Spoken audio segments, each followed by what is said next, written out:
Star hospital సుఖీభవకు తిరిగి స్వాగతం. ఇప్పుడు మీ ఆరోగ్య సమస్యలకు మా డాక్టర్లు అందించే సమాధానాల మాలిక సమస్య సలహా చూద్దాం. గుంటూరు నుంచి దేవకి ఈ లెటర్ రాశారండి. నాకు 20 ఏళ్ళు, పీరియడ్స్ సరిగ్గా రావు, చాలాసార్లు 6 నెలల గ్యాప్ ఉంటుంది. పరీక్షలు చేయించుకుంటే ఏ సమస్య లేదన్నారు. నా బరువు 79 కేజీలు. నా సమస్య తీరే మార్గం చెప్పండి అంటూ అడుగుతున్నారు. దేవకి గారు, మీకు 20 ఏళ్ళే అని చెప్పారు, మరి 79 కేజీలు బరువు ఉంటే ఇది చాలా ఎక్కువ కదా తల్లి. ఇంత బరువు ఉన్నప్పుడు మీ శరీరంలోనూ మగవాళ్లకు ఉండే హార్మోన్స్ పెరిగే అవకాశం ఉంటుంది.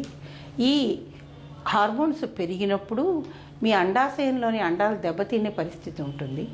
అలాగే ఈ మగవాళ్ళ హార్మోన్స్ ఎప్పుడైతే మీ శరీరంలో ఎక్కువైపోతాయో అవి మీ కొవ్వు పదార్థంలో చేరి మళ్ళీ ఈస్ట్రోన్ అని ఒక ఈస్ట్రోజన్ హార్మోన్గా తయారయ్యి అది మీ గర్భాశయపు లోపలి పొర మీద పనిచేస్తుంది అనమాట. దాని మూలంచి ఏమవుతుందంటేను ఆ పొర చాలా మందంగా తయారయ్యి ఎప్పుడైతే ఈ ఈస్ట్రోన్ లెవెల్ కొంచెం పడిపోతుందో అప్పుడు బ్లీడింగ్ స్టార్ట్ అయ్యి ఎన్ని రోజులైనా బ్లీడింగ్ ఆగకపోవడము, కొన్ని నెలల దాకా రాకపోవడము, ఇలాంటి సమస్యలన్నీ వస్తాయి. మొట్టమొదటి మీరు బరువు తగ్గించుకోవడం చాలా ముఖ్యమైనటువంటి విషయము. బరువు తగ్గకపోతే కనుక ఇలాగే ఉండిపోతే మీకు మెటబాలిక్ సిండ్రోమ్ అని చెప్పేసి బీపీ రావడము, అలాగే కొవ్వు పదార్థాలు ఎక్కువగా అయిపోవడము, డిస్లిపిడీమియా అంటారనమాట. ఆ తర్వాత మీకు సిరులు ధమరులు పాడైపోవడము, దాని మూలంచి మీకు హార్ట్ అటాక్స్ రావడము, అలాగే షుగర్ పెరిగిపోవడము, ఇలాంటి సమస్యలన్నీ కూడా తలెత్తుతాయి. ఇవన్నీ కాకుండాను రేపు పెళ్ళైనా కూడా పిల్లలు పుట్టే అవకాశం కూడా చాలా తగ్గుతుంది. కాబట్టి వీటన్నిటికీ ఒకటే మూల కారణం ఈ స్థూలకాయం.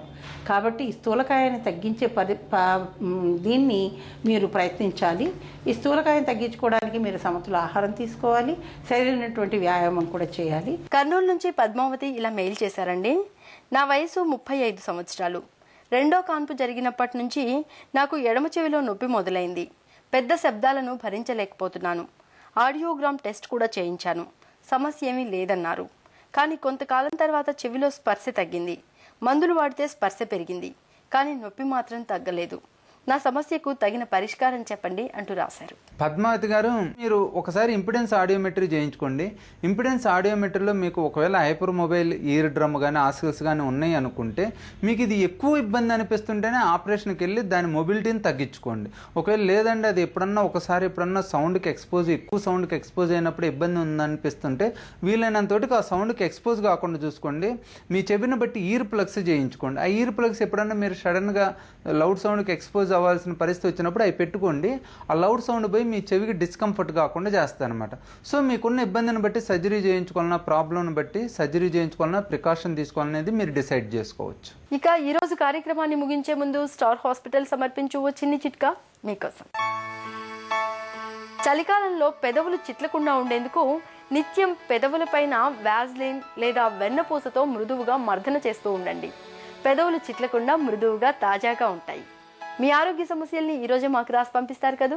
మా చిరునామా Sukhibhava, ETV 2, Ramoji film city, Hyderabad 501512 లేదా sukhibhava@etv.co.in కు మెయిల్ చేయండి.